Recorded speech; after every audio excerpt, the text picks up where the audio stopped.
Hey guys, happy Saturday. It's actually a pretty decent day here in Austin, and we've had some interesting weather lately. But anyway, it is currently 11:39 a.m. I'm sitting out here, I'm sipping on some coffee with a little bit of fat-free half and half, and also a little bit of sugar-free vanilla flavoring. But even though I've been up since 8 a.m., I haven't eaten anything today, and I wanted to explain to you why. So, I recently started doing some intermittent fasting. So, if you haven't heard of intermittent fasting, it is not a diet, it is more of a diet schedule that you follow, or a schedule of eating.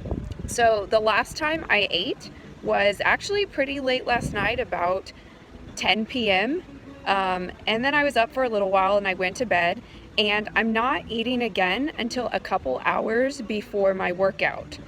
And I'll explain more why. The biggest reason for me is just that I don't do super active stuff in the morning. I generally don't work out in the morning. I work out either in the afternoons if it's the weekend or the evening. And I do a lot more sitting and stuff. So I don't really need the calories and the energy as much in the morning. The only thing I do is drink like coffee, which also helps as an appetite suppressant, and drink water and stuff.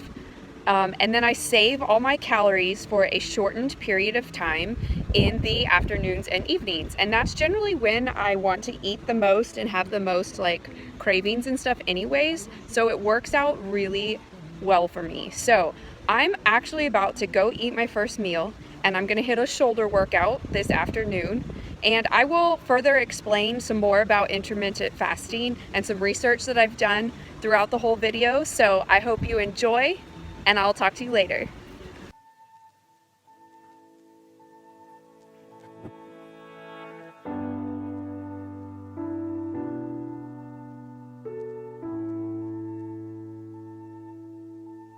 Alright guys, I'm mixing my pre-workout BCAAs. This is Slap Nutrition's Slappy Hour Pina Colada Slap Aminos. It is a pre-workout plus BCAAs, and I put it in my blender bottle with some water. This seriously guys tastes like an actual pina colada. It is summer in a cup with every sip, and it's amazing. But it's time to go to the gym. Let's go. Alright guys, so as you know, this video is primarily to talk about intermittent fasting. So I want to talk about the what, the why, and the how. What is intermittent fasting? Well, it's a pattern of eating that alternates between periods of abstaining from food, or in some cases eating very little, followed by a period of eating. Historically, our bodies were used to fasting. In the past, we were hunter and gatherers, and we did not always have a steady supply of food. Later on, we did not have ways to preserve food like refrigerators, and we didn't have the convenience of grocery stores. So the idea of 3 to 5 equally spread apart meals throughout the day was not really a thing, and our bodies adapted and basically did a form of intermittent fasting already. There are a few popular methods of intermittent fasting. The most popular is the 16-8 method. Basically what that is, it means you skip breakfast. It's what people typically think of as breakfast, which is kind of silly because all breakfast really is the first meal of the day in which you break your fast. So many people do this naturally. It restricts your eating period to about 8 hours of the day, and that's where it gets its name. The 16 comes from the 16-hour period in which you're fasting, and the 8 comes from the around 8-hour period in which you're eating. On weekdays, my eating period starts at 2 p.m., and so I eat from 2 to 10 p.m. because that's when my lunch at school starts. The second popular method I was going to talk about is called the 5-2 method or 5-2 diet. Basically what this is, it's a method in which you fast for 24 hours, 2 days a week, but not on consecutive days.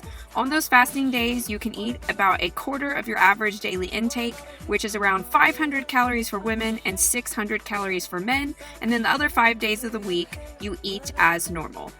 So why would anybody want to do this? It has been shown that it's been easier for some to stick to a reduced calorie diet by doing intermittent fasting. However, it will only work if you don't compensate by eating a lot more during your eating periods. There was a study in 2014 that showed weight loss of 3 to 8% over a period of 3 to 24 weeks, which is more than many other weight loss studies show, and they were doing intermittent fasting. In 2011, Krista Verity did a study on intermittent fasting versus daily calorie restrictions and found that they had similar overall fat loss, but that the fasting group actually had less lean mass loss, which meant that they were able to hold on more of their muscle as they lost weight.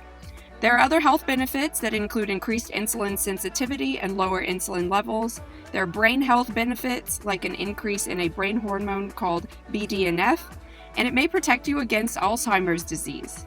And then, of course, there's the health benefits that come with losing weight, like reduced risk against heart disease, diabetes, and high blood pressure. Last but not least, I want to talk about the how. So now that you know what intermittent fasting is, maybe you're thinking, okay, so how do I start this? So you probably don't want to jump right into a 24-hour fast. Talk about like pure torture. I refuse to do that. The 16-8 method is by far the easiest to maintain, and even that takes some getting used to. So try by slowly pushing back your first meal of the day by an hour every few days until you reach a good lunch time for you.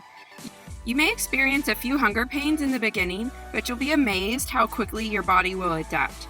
I have a day every now and then where it feels more difficult to do this, but I was pretty much good to go by day 3 of starting.